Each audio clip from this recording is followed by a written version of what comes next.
പാടിയോട്ടുചാൽ ചീർക്കാട് കൊല്ലാട റോഡിന്റെ ശോചനീയാവസ്ഥ പരിഹരിക്കണമെന്ന് youth Congress ചീർക്കാട് unit സമ്മേളനം പ്രമേയത്തിലൂടെ അധികൃതരോട് ആവശ്യപ്പെട്ടു. സമ്മേളനം ജില്ലാ ജനറൽ സെക്രട്ടറി പ്രണവ് തട്ടുമ്മൽ ഉദ്ഘാടനം ചെയ്തു.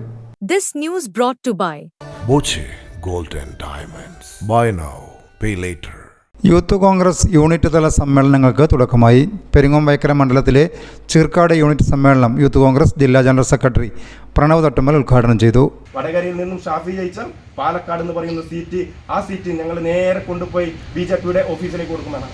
അങ്ങനെ പറയുന്ന ഇടതുപക്ഷക്കാർക്കുള്ള ഏറ്റവും വലിയ തിരിച്ചടിയാണ് ഇന്നലെ നമ്മൾ കണ്ടത്. പാലക്കാടിനകത്തേക്ക് രാഹുൽ മാങ്കൂട്ടത്തിന്റെ ശക്തമായ രീതിയിലുള്ള ഒരു തിരിച്ചുവരവ്, ചരിത്ര ഭൂരിപക്ഷത്തിൽ അദ്ദേഹത്തെ ആ മണ്ണിൽ നിന്ന് വിജയിപ്പിച്ചിട്ടുള്ളത്.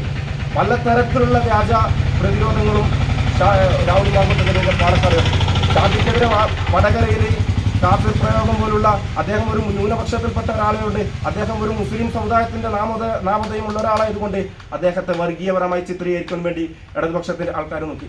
നേരെ മറിച്ച് അതേപോലെ ആ വർഗീയതയിൽ നിന്നും ഒരംശം പോലും കുറയാണ്ടാണ് പാലക്കാട് രാഹുൽ മാങ്കൂട്ടത്തിനെ പരാജയപ്പെടുത്തുന്നതിന് വേണ്ടി BJP തോളോട് തോൾ ചേർന്നുകൊണ്ടാണ് അവിടെ ഇടതുപക്ഷം ഭരിച്ചത്. വൈക്കര മണ്ഡലം കോൺഗ്രസ് പ്രസിഡന്റ് രവി പൊന്നമ്പയൽ സംഘടനാ പ്രവർത്തനവും യുവജന രാഷ്ട്രീയവും എന്ന വിഷയത്തിൽ ക്ലാസ് എടുത്തു. 2ാം വാർഡ് പ്രസിഡന്റ് ജോസഫ് പെരുമ്പള്ളി, 49ാം booth president PJ Johny, Sarath Chirakkad, Mohith Mohanan എന്നിവർ പ്രസംഗിച്ചു. യൂണിറ്റ് പ്രസിഡന്റായി KV അശ്വിനെയും സെക്രട്ടറിയായി ഷാരോൺ സിബിയെയും തിരഞ്ഞെടുത്തു. പാടിയോട്ടുചാൽ ചീർക്കാട് കൊല്ലാട റോഡിലെ ശോചനീയാവസ്ഥ പരിഹരിക്കണമെന്ന് യൂണിറ്റ് സമ്മേളനം പ്രമേയത്തിലൂടെ അധികൃതരോട് ആവശ്യപ്പെട്ടു.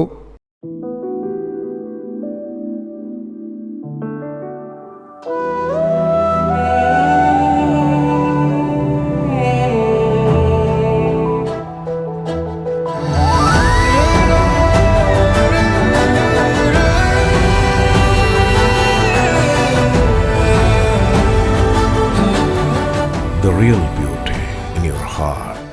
Boche Gold and Diamonds. Buy now, pay later.